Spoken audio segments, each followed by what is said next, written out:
This is a new day to try to get right. This is a new day to get on track. Yeah, that's life in football. This is a new day to live your life. This is a new day to try to get right. This is a new day to get on track. Yeah, that's life in football. It's life in football. We are life in football.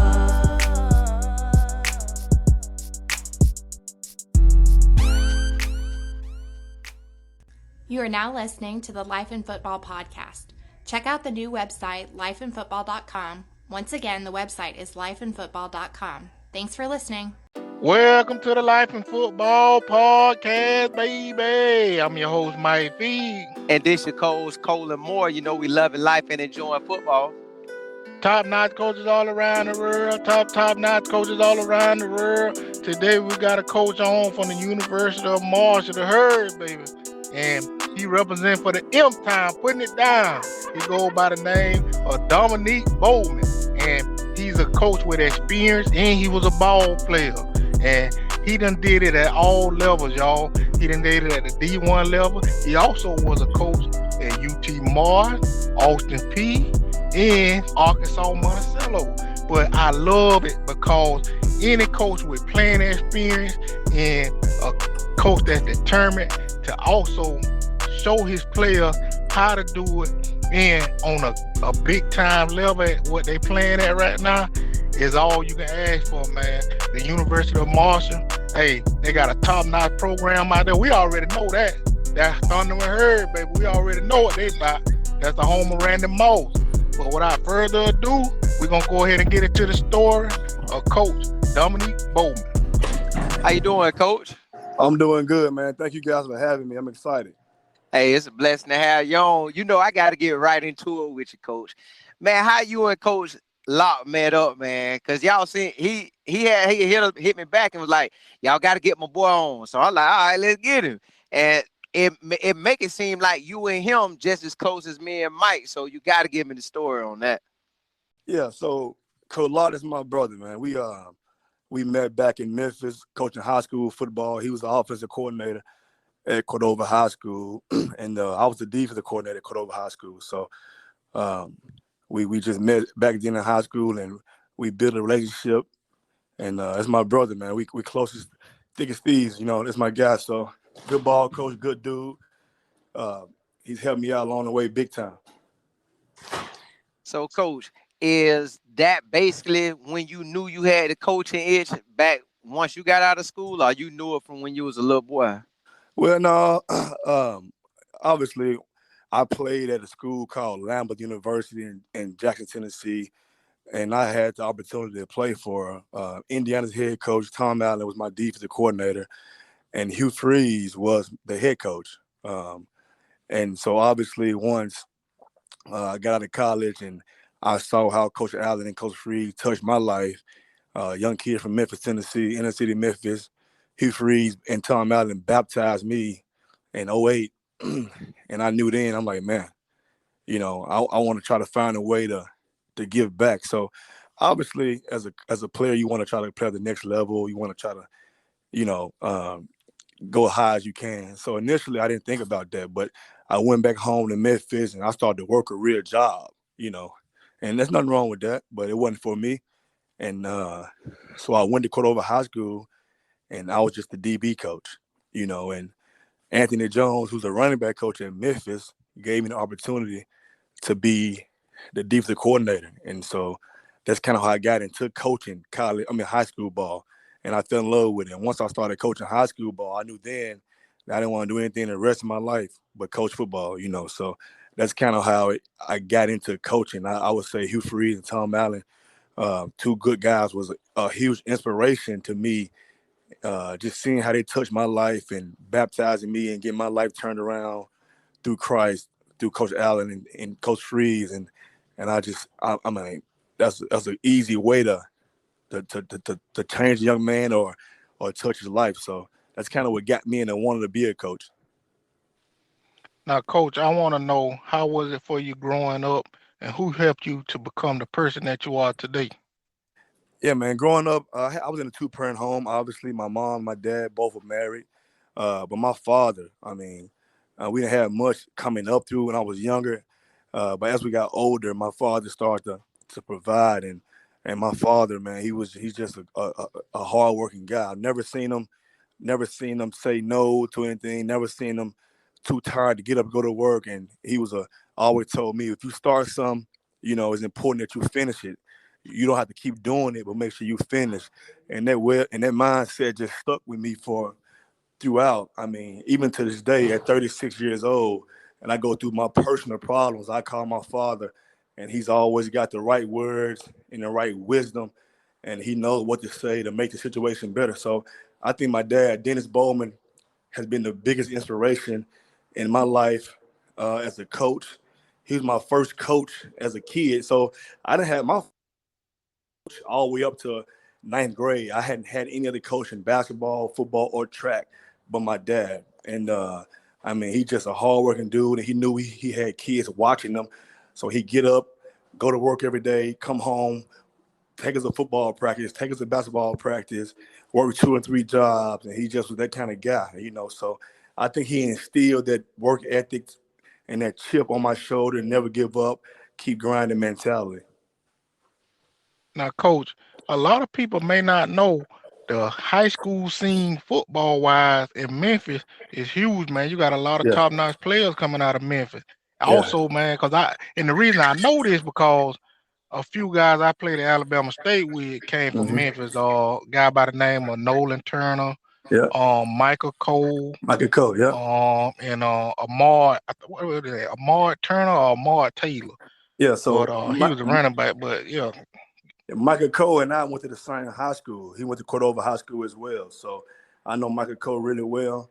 And the football scene in Memphis, it's a basketball town, that's what people say. Was some really, really good talent in Memphis, really good athletes. And that's one of the reasons why, me and Coach Lachlan was kind of successful, because we wanted to find an opportunity to get these kids in college and obviously get them prepared and ready for college. Being a good athlete is good, but obviously on this level, understanding X and O's, understanding the terminology is important.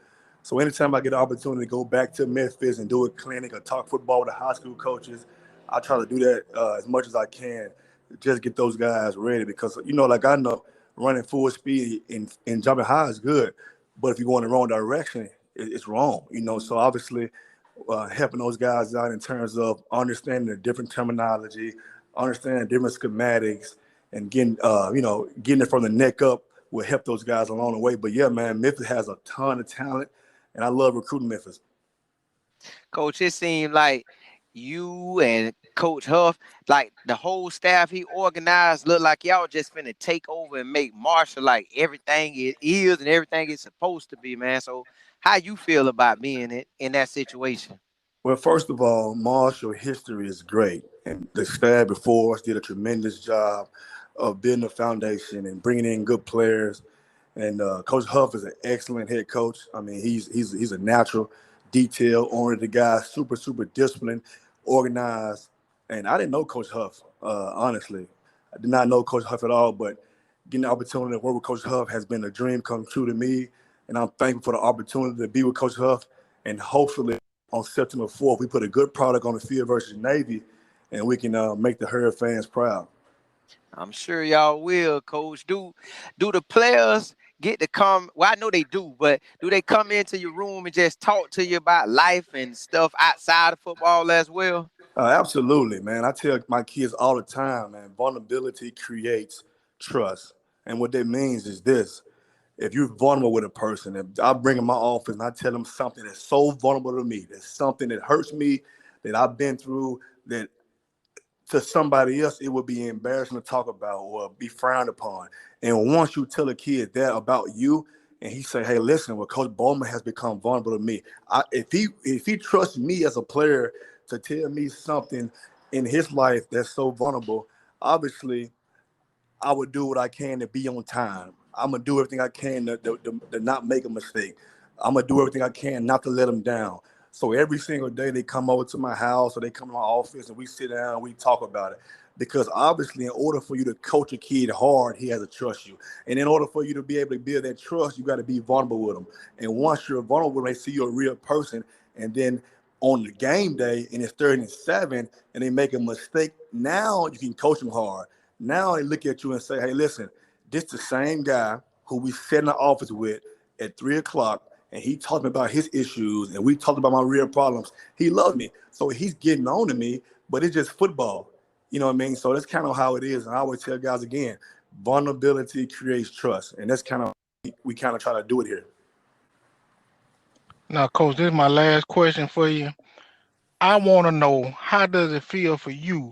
And I like to hear this answer because a lot of people see the NFL at the end goal, but I like to hear how it feels for you because to me, it's a dream to be a D1 coach, to be at that level that you at right now and just being out there interacting with the kids and, really doing this big time day in and day out job, coaching the guys and actually game day and you got the lights, camera action. So how is it for you coaching at this level and living your dream?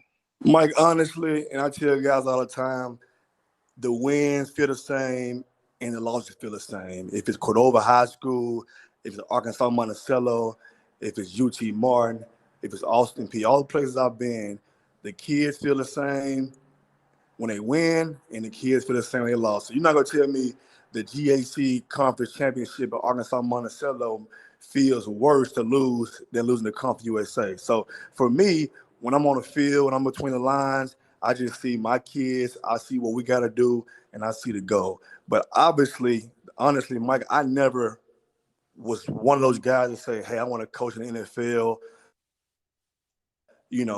try to make as much money as I can. I never was one of those guys. Initially, when I first started coaching high school football, I just wanted to be around the game. And honestly, I never even thought about becoming a college coach until DJ Elliott, who at the time was the defensive coordinator at Kentucky. And he was recruiting one of our kids. Now he played for the Cowboys, Quinn Bohanna, out of Cordova High School. And he comes through and we'll talk ball or whatever. And one day he was like, hey, man, you ever thought about getting to college? And I was like, well, no, not really. And, so he said, well, Mitchell Pate at Arkansas Monticello, he was at Florida State with me as a GA or whatever. He got a defensive back spot open. Like, okay, cool. I go down and see what's going on. So I drove down, interviewed, got the job, and the rest is history. And so then I went to UT Martin and Austin Peay and now here. So, I never set out to be an NFL coach or coach in the SEC. And what I try to do, Mike, I just try to be where my feet are, So I want to do a good job where I'm at. My number one goal is September 4th and trying to do the best I can and stop Navy in the triple option. When I was at Austin Peay, my job was to be the best coach I could at Austin Peay. When I was at Tennessee Martin, that also was the goal. Even Arkansas Monticello and Cordova High School. Because ball is ball and ball don't change. Power is power and quarters is quarters, no matter what level you on. So that's kind of my goal and my mindset when I go in and day out. Coach, I love everything you just said. And players, y'all got to look at the aspects that he was just breaking down. And this just for people in general. It's not all about no money, man. Doing something you love and actually putting your best effort forward and making sure everything inside of you is coming out towards whatever job you doing. It ain't just got to be football, but making sure you're successful, hands down, either way. And I love how you were talking about as well when you were saying about the wins and the losses. Don't matter where you at, because at times you'll hear people say, oh, yeah, this team playing this school, or you got Alabama playing, Louisiana Monroe, they ain't going to really care about playing. Right. See, if it was me, I ain't care who we're playing. I'm trying to get my stats up, and I'm still trying to ball the same way. And I love that you brought that into play and was talking about that. So go ahead. I want to say one more thing, Mike, about me and Coach. I'm glad you said that. How we honestly built a deep relationship. So at Cordova High School, I was working another job at night. Also, Coach Locker working at night. So what we would do is this: we'll get out of practice. I had to be at work at 10. He had to be work at 10. All right, so we'll leave practice and we'll go to our second jobs. All right, so on the phone at night, talk ball and go through different blocking schemes, and we go through different coverages. And so we'll work all day, get off at 7, right? At 7, I would then go into the school. I was ISS at the time, and he was working another job. And so from 7 to 2, we would work another job. I'll be at ISS. And then we go to football practice. And so when people hear and see me and Coach Locke's journey to college, it looks easy, but it was a grind in terms of time consuming, and it was overnight, and it was just getting up, driving to different camps, driving to Kentucky, driving to Ole Miss to talk ball with guys and just build relationships and working camps and whatever. And so obviously you get what you put in, so I wanted to make sure I said that to let these guys know, like, hey man, whatever you want to do, you got to put in the work. And if another guy's working hard, you got to work hard and he's working, and so everything Coach Lockman has gotten, everything I've gotten, it's really been hard work. And, you just got to try to be with like-minded people, and I knew it was a person like Coach Lockman would hold me accountable in terms of whatever I was doing on the field in terms of schematics. And also if I needed to call a person to hold me accountable in my personal life. And that's what you need, the people with like-minded and hold you accountable. And he's my biggest fan, so that's kind of how it would go. And I get DMs all the time from guys who say, hey, coach, I want to get into college, but I can't take $27,000. That's what I made my first year at Arkansas Monticello, $27,000. Well, I want to get into college, coach, but I can't GA. Everybody don't just drop in and go right to Alabama and make $600,000, and so, and that's important to understand and know. Coach, that's what I'm talking about. Y'all see that, man? That was a great story. I love it. Felt like I was reading a book, man.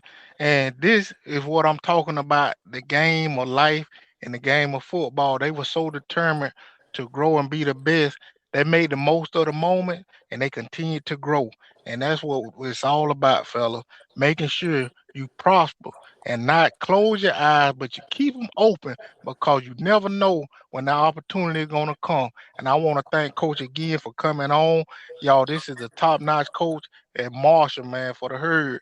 And he go by the name of Coach Dominique, last name Bowman. And he is a top-notch bowler, represent for the M-Town. And I'm telling you, if you want a great coach and a great staff to play for, I say at least check them out. See what they got going on. They playing in a big boy conference, and you're going to get some great coaching as well. And I'm going to leave y'all how I always leave y'all. Keep your head up and not down, or else you'll fall to the ground. It's the Life in Football podcast. Catch you next time.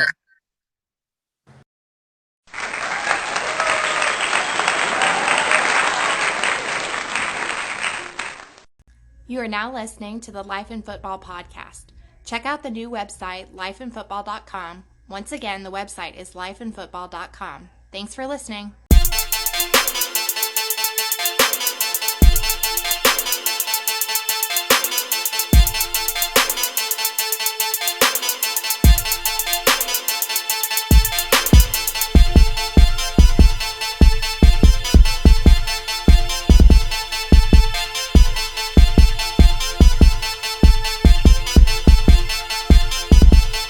Press play.